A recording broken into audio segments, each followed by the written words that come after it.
Olá, tudo bem?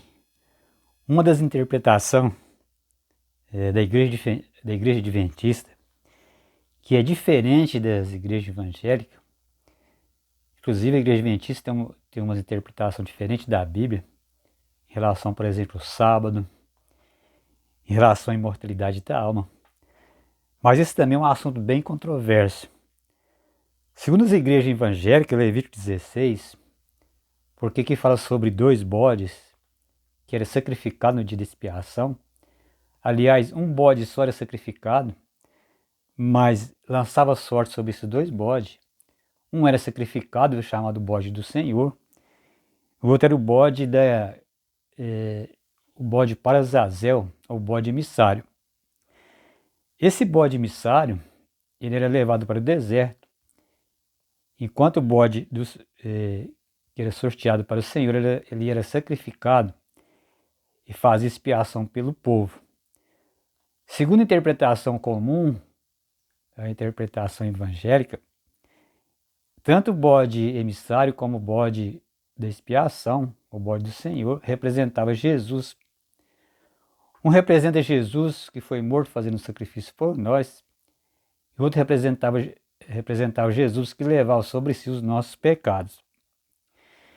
É verdade que quando terminava o ritual de expiação pelo santuário e pelo povo, os pecados eram confessados sobre esse bode emissário.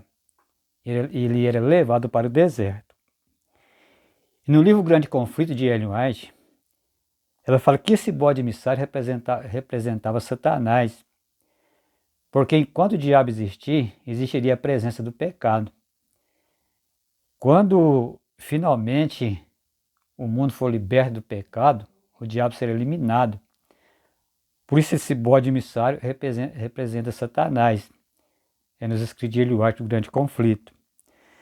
Mas tem alguma coisa que precisamos levar em consideração. Primeiro que esse ritual, ele faz expiação pelo povo e também pelo santuário. E quando finalmente se faz expiação pelo santuário, só assim os pecados é colocados sobre a cabeça do bode emissário, os pecados de todo o povo de Israel. Porque fala aqui no verso 20 de Levítico 16. Havendo, pois, acabado de fazer expiação pelo santuário, pela tenda da congregação e pelo altar, então fará chegar o bode vivo. Arão porá ambas as mãos sobre a cabeça do bode vivo, e sobre ele confessará todas as iniquidades dos filhos de Israel, e toda a sua transgressão, e todos os seus pecados. Porá sobre a cabeça do bode e enviá-lo ao deserto, pela mão de um homem, à disposição para isso. Então esse bode ele não era morto. Segundo o que a gente entende de expiação, só pode fazer expiação quando há derramamento de sangue. Então somente o bode do Senhor, que era sorteado para o Senhor, que pode representar Jesus. Esse outro não pode representar porque ele não morre, ele não derrama o seu sangue.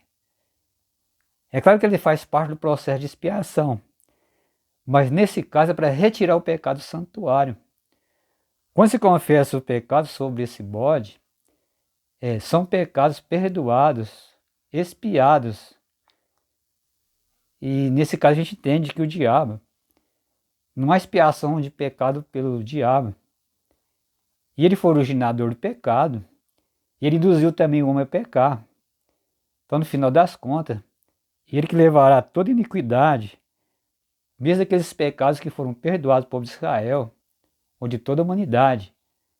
No fim, ele que vai sofrer todas as consequências do pecado. Então, esse entendimento que esse bode representa Satanás, ele não é algo estranho, algo que tem lógica.